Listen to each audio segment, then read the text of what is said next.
नमस्कार दोस्तों। एक हिंदुस्तानी लड़का अपनी खूबसूरत पत्नी के साथ सऊदी अरब काम करने जाता है। तभी उसके पत्नी के ऊपर उस शेख की नजर पड़ जाती है। वो दिखने में इतनी खूबसूरत थी कि उस शेख की उस पर से नजर ही नहीं हट रहा था। फिर एक दिन वह लड़का काम करके रात को जब अपने कमरे पर पहुंचता है तो उसकी पत्नी वहां से गायब हो चुकी थी। फिर जब अगल बगल में पूछताछ करता है तो उसे पता चलता है कि कोई शेख आया था एक बड़ी सी गाड़ी में और वह अपने साथ तुम्हारी पत्नी को लेकर गया है। यह सुनकर लड़का जो होता है वह घबरा जाता है और घबराकर वह अपने मैनेजर जगन राव को फोन लगाता है। तो जगन राव जो उसे बताता है वह सुनकर उसकी आंखें फटी की फटी रह जाती हैं। दोस्तों, जगन राव उससे कहता है कि घबराने की जरूरत नहीं है। तुम्हारी जो पत्नी है वह हमारे जो मालिक हैं शेख साहब उनके साथ उनके बंगले पर हैं और तुम निश्चिंत रहो। जब हमारे शेख साहब का मन भर जाएगा तो तुम्हारी जो पत्नी है वह सकुशल तुम्हारे घर लौट आएगी। तुम्हें चिंता करने की जरा भी आवश्यक नहीं है। उसके बाद वह शेख उसके साथ ऐसा काम करता है जिसे सुनकर आपके होश उड़ जाएंगे। तो दोस्तों, अगर आपको यह कहानी प्रेरणादायक लगी हो तो कमेंट में जय हिंद जरूर लिखें, वीडियो को लाइक करें और चैनल को सब्सक्राइब करना बिल्कुल मत भूलिए, क्योंकि आपकी एक प्रतिक्रिया हमें ऐसी और प्रेरणादायक कहानियां लाने की ताकत देती। तो दोस्तों, यह घटना है राजस्थान के मुसौली गांव का। उसी गांव में एक लड़का अरविंद कुमार दुबई में इलेक्ट्रिशियन का काम करता था और उसे वहां काम करते करते 12 साल हो चुके थे और वह एक ही कंपनी में काम कर रहा था। धीरे धीरे उसने तरक्की की और एक साधारण वायरमैन से शुरू करके अब वे उसी कंपनी में इलेक्ट्रिकल डिपार्टमेंट का सुपरवाइजर बन गया था। यह कंपनी नई नई बड़ी इमारतें बनाती थी और उसी कंपनी में होने वाले सारे electric work supervision Arvind Kumar ही किया करता था। अब अरविंद की उम्र करीब 30 साल हो चुकी थी। 12 साल की मेहनत और लगन से उसने दुबई में अपनी पहचान बनाई थी, लेकिन अब उसके दिल में एक खालीपन सा था, एक अकेलापन जो उसे भीतर ही भीतर खाए जा रहा था। गांव में उसके माँ बाप थे जो उम्र दराज हो चुके थे। जब भी फोन पर बात होती माँ हमेशा शादी की बात छेड़ देती। बेटा, अब तो तेरी उम्र भी हो चली है, कब तक अकेले रहेगा। अरविंद पहले तो टाल देता था, लेकिन अब वह खुद भी सोचने लगा था कि हाँ, अब जिंदगी को किसी के साथ बांटने का वक्त आ गया है। आखिरकार जब माँ बाप ने जोर दिया तो अरविंद भी मान गया। बोला, ठीक है माँ, अब तुम जिस लड़की को ठीक समझो मैं उससे शादी के लिए तैयार हूं। फिर क्या था, गांव में ही उसके माँ बाप ने एक लड़की देखी, एक सीधी सादी और बहुत ही खूबसूरत लड़की जो अरविंद के लिए एकदम उपयुक्त सही थी। अब अरविंद कुमार जो होता है आ पहुंचता है भारत 1 महीने की छुट्टी लेकर के, और छुट्टी लेकर के आने के बाद उसकी जो सगाई होती है और सगाई होने के बाद उसकी शादी की तारीख भी तय हो जाती है। दोस्तों, 20 दिन के अंदर ही शादी होनी थी, क्योंकि 1 महीने के बाद अरविंद कुमार को वापस लौट करके दुबई जाना था। क्योंकि दुबई में दोस्तों जो लोग काम करते हैं उन्हें साल में सिर्फ 1 महीने की ही छुट्टी मिलती है। इससे ज्यादा की छुट्टी मिलना बहुत मुश्किल होता है। ऐसे में अरविंद कुमार के लिए जो लड़की देखी गई थी उस लड़की का नाम नीलिमा था। वो मुसौली के पास के एक गांव की रहने वाली थी और 12वीं तक पढ़ी हुई थी, लेकिन लड़की देखने में काफी ज्यादा सुंदर थी। दोस्तों, उस लड़की के माँ बाप ने यही सोचकर अपनी बेटी का रिश्ता अरविंद कुमार के साथ किया था कि अरविंद कुमार दुबई में रहता है और अच्छा खासा कमा लेता है। शादी का दिन आता है और अरविंद कुमार के साथ नीलिमा की शादी हो जाती है। दोस्तों, शादी के बाद अरविंद कुमार करीब 20 दिन तक नीलिमा के साथ अपने घर पर ही भारत में रहता है। वह दोनों साथ में कुछ यादगार और सुनहरे पल बिताते हैं, लेकिन फिर वह दिन भी आ जाता है जब अरविंद कुमार को वापस विदेश अपनी नौकरी पर जाना होता है। अरविंद कुमार को दुबई अपनी नौकरी पर लौटना पड़ता है, जबकि नीलिमा यहीं भारत में रहने वाली थी। मुझे मन से भारी दिल के साथ नीलिमा अरविंद को विदा करती है। अरविंद दुबई पहुंचता है और वहां अपने काम में फिर से व्यस्त हो जाता है। इसी तरह धीरे धीरे 3 महीने बीत जाते हैं। इन 3 महीनों में अरविंद और नीलिमा दिन रात एक दूसरे से फोन पर जुड़े रहते हैं, बात करते हैं, अपनी भावनाएं साझा करते हैं और एक दूसरे को बहुत याद करते हैं। दोनों को एक दूसरे से काफी ज्यादा प्यार और एक दूसरे से काफी ज्यादा जुड़ाव हो चुका था। दोस्तों, दिन गुजारने मुश्किल हो रहे थे। नीलिमा जो थी वह दिन रात रोया करती थी। अरविंद कुमार उसे खूब समझाया था, लेकिन नीलिमा जो थी वह समझने को तैयार नहीं थी। उसके माँ बाप भी जो थे वह अरविंद कुमार से कहते कि बेटा कुछ कर, किसी भी तरह से इसे यहां से ले जा अपने साथ, वरना ये तो रो रो कर मर ही जाएगी। अरविंद कुमार भी काफी ज्यादा परेशान हो जाता है, लेकिन अरविंद कुमार जानता था कि नीलिमा को यहां पर लेकर के आना इतना आसान नहीं था। उसके बाद अरविंद कुमार एक बहुत बड़ा फैसला करता है। वह तय करता है कि अब वह दुबई की नौकरी छोड़ देगा। उसने वहां 12 साल काम करने के बाद जो भी रुपया कमाया था वह सारा रुपया लेकर के वह अपने भारत देश चला जाएगा और वहां पर जाने के बाद कुछ भी छोटा मोटा काम धंधा कर लेगा। इसी बहाने कम से कम अपने परिवार के और अपने पत्नी के साथ तो रह पाएगा। और यह बात जब जाकर वह अपने कंपनी के मैनेजर से बात करता है। मैनेजर भी एक भारतीय था, वह भी साउथ इंडियन था। उसका नाम था जगन राव, और जगन राव जो होते हैं वह अरविंद कुमार से कहता है, ठीक है, अगर तुमने इतना बड़ा फैसला कर ही लिया है तो मैं इस बारे में हमारे कंपनी के मालिक से बात करता हूं। ऐसा कहता है। जगन राव पर लंबे समय से काम कर रहा होता है और अरविंद कुमार का अच्छा दोस्त है। सीधा पहुंचता है अपने मालिक के पास। वह मालिक एक शेख होता है, वही शख्स जो उस बड़ी कंपनी का मालिक है जिसमें अरविंद काम करता है।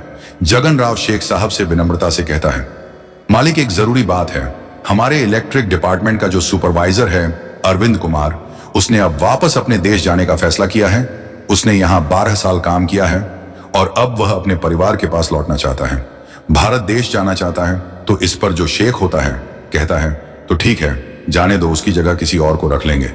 लेकिन जो मैनेजर था वह शेख से बोलता है, हमारे कंपनी में काम कर रहा है, वह अपने काम की एक एक बारीकी जानता है और उसकी वजह से हमारी कंपनी को काफी फायदा भी होता है।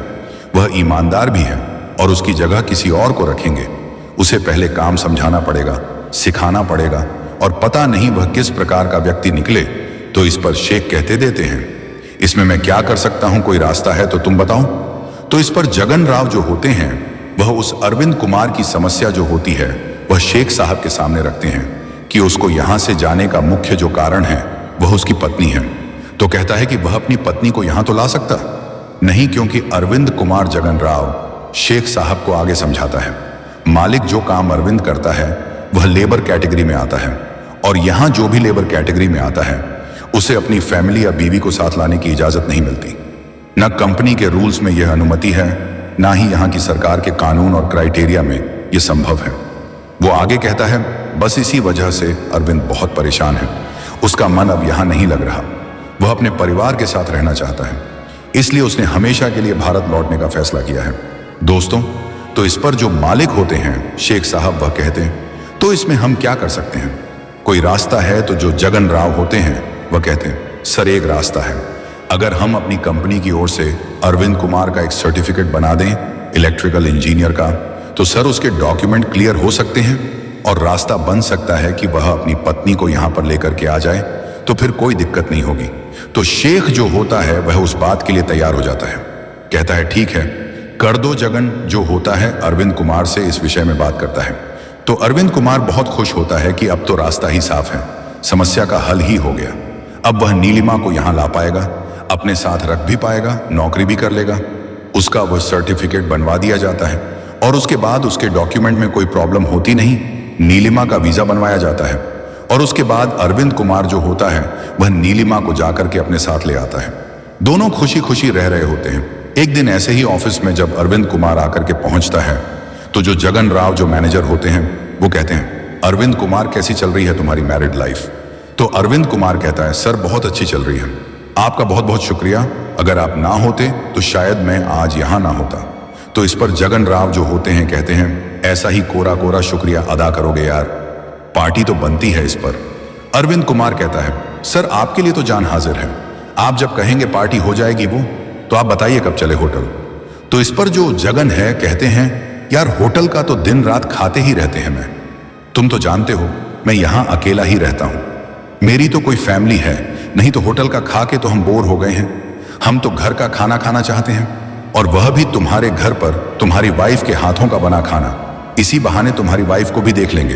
अरविंद कुमार जो होता है उसे इस बात में कोई आपत्ति नजर नहीं आती।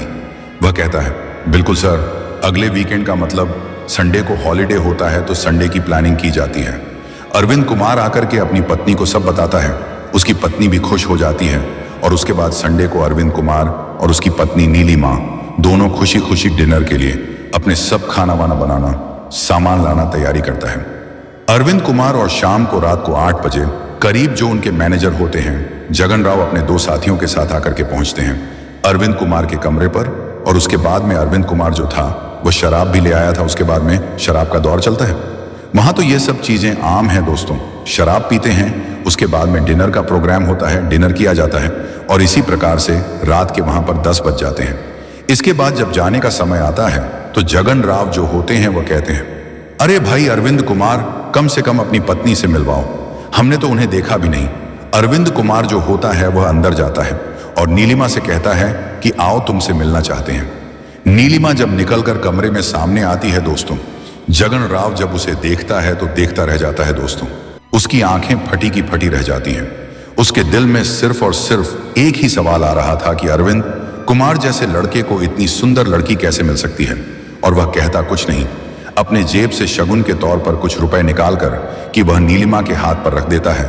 और उसके साथ जो दो साथी आए थे वह भी यही करते हैं।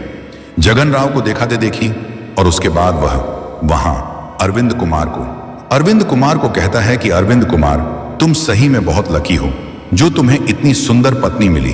काश हमारी भी किस्मत ऐसी होती। अरविंद कुमार को थोड़ा सा अटपटा सा लगता है, लेकिन वह बस स्माइल करके रह जाता है। और उसके बाद जगन राव और वह दोनों सहयोगी वहां से चले जाते हैं। अगले दिन से डेली रूटीन फिर से उसी प्रकार से शुरू हो जाती है।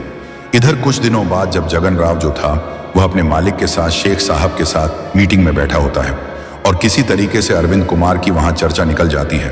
तो चर्चा में जो जगन राव होता है वह शेख को बताता है कि सर, हम उस दिन अरविंद कुमार के घर पर गए थे खाना खाने के लिए, डिनर पार्टी के लिए। और सर क्या बताऊं आपको, अरविंद कुमार की पत्नी को जब मैंने देखा तो देखता रह गया। इतनी सुंदर उसकी पत्नी है, ऐसी सुंदर लड़की मैंने आज तक नहीं देखी। पता नहीं अरविंद कुमार को कैसे मिल गई। तो शेख होता है उसका मालिक, वो कहता है अच्छा ये बात है, तो हमें भी तो दीदार कराओ जरा चांद का। और उसके बाद जगन राव कहता है हाँ सर, क्यों नहीं, मैं अरविंद कुमार से बोलता हूं। और उसके बाद जगन राव जो होता है बाहर आकर के अरविंद कुमार को फोन लगाता है और अरविंद कुमार से कहता है कि अरविंद कुमार देखो, ऐसा है कि इस संडे को हम तुम्हारे घर पर फिर से पार्टी होगी और इस बार तुम जानते हो कौन आएगा। अरविंद कुमार कहता है कौन सर। तो कहता है हमारे मालिक, हमारी कंपनी के मैनेजिंग डायरेक्टर शेख साहब खुद तुम्हारे घर पर डिनर करने के लिए आने वाले हैं। अरविंद कुमार को समझ नहीं आता कि वह खुश हो, क्योंकि वह तो शौक था। वह कहता है सर ऐसा कैसे, सर अचानक से मेरे घर पर आने का कैसे सोच रहे हैं। वह कहते हैं कि बस सोच रहे हैं, मैंने बताया था उन्हें कि तुम्हारे घर पर हमने डिनर पार्टी की और तुम्हारी पत्नी जो है काफी सुंदर है। अरविंद कुमार कुछ नहीं कहता, ओके कहकर फोन काट देता है।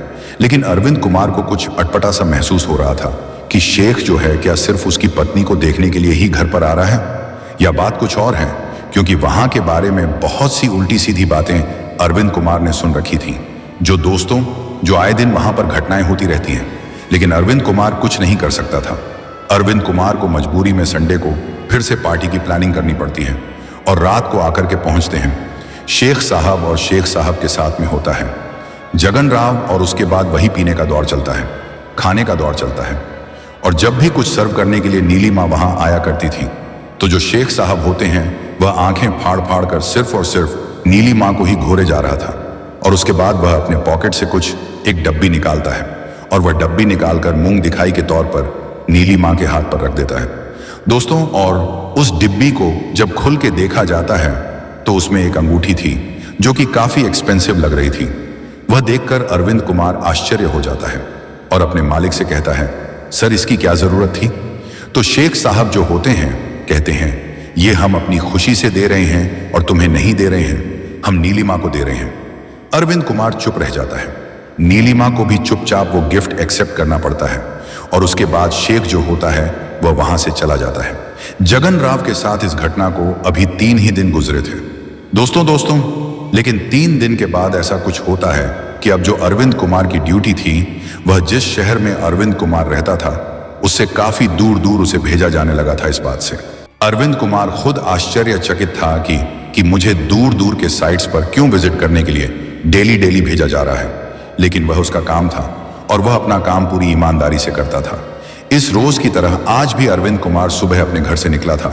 उसे आज भी दूर के साइट पर जाना था और जब वह वहां जाकर के पहुंचता है तो दोपहर में अरविंद कुमार के घर की डोर बल बजती है और जब जाकर के नीलिमा दरवाजा खोलती है तो वह चौंक जाती है, क्योंकि सामने अरविंद कुमार का मालिक शेख वो सामने खड़ा था।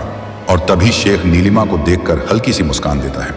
नीलिमा थोड़ी हैरानी से पूछती है अरे सर आप यहाँ कैसे, वह तो घर पर नहीं है, काम पर गए हुए हैं। इस पर शेख मुस्कुराते हुए कहता है हाँ मुझे पता है कि वह काम पर गए हैं। फिर बिना कुछ कहे शेख सीधे अंदर आ जाता है और जाकर सोफे पर बैठ जाता है। नीलिमा थोड़ी असहज महसूस करती है लेकिन कुछ कहती नहीं।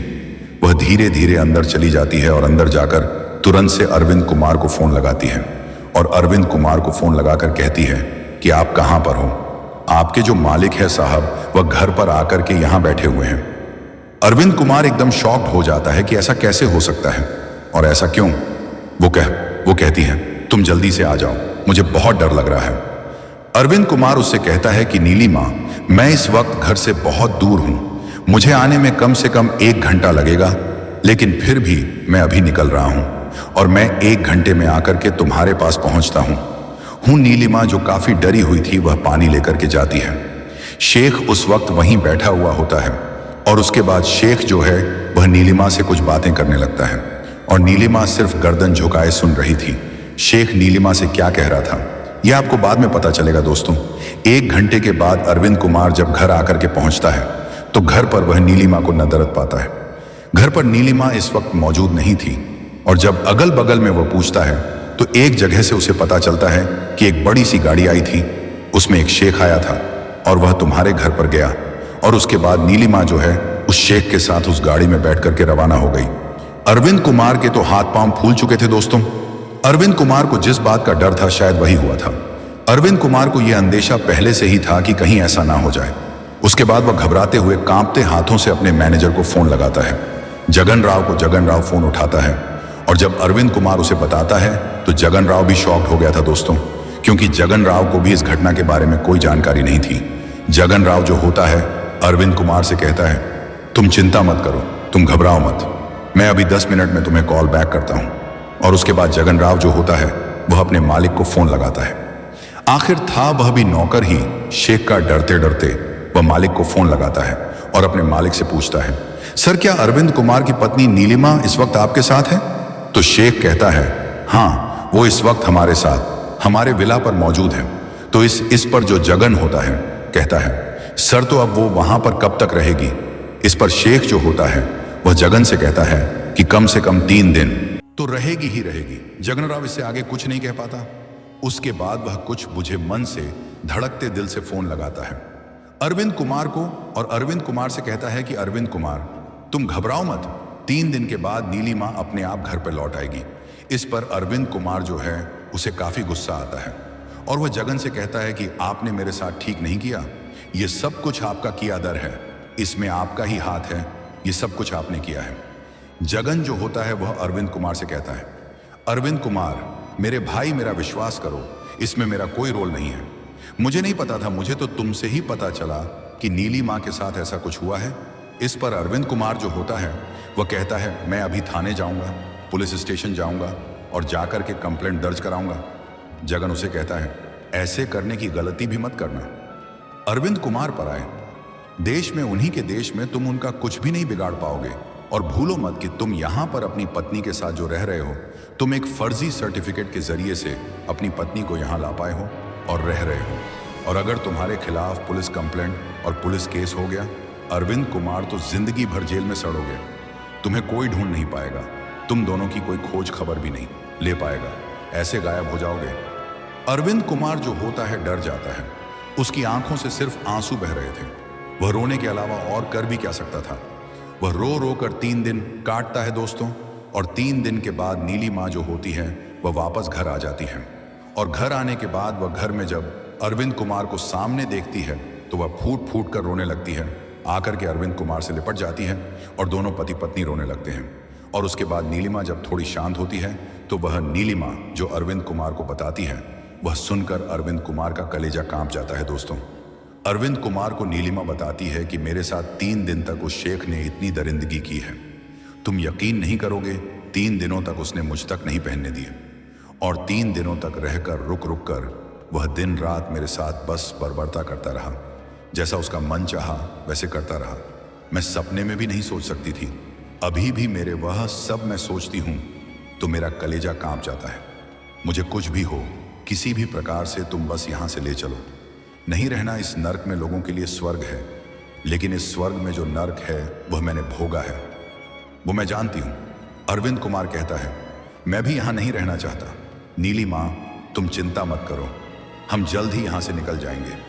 लेकिन दोस्तों, अरविंद कुमार जो सोच रहा था वैसा कुछ भी होने वाला नहीं था।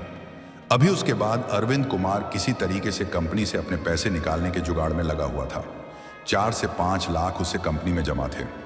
वह मैं कहता है जगन राव से कि मुझे पैसों की आवश्यकता है, मेरा वह फंड रिलीज कर दो।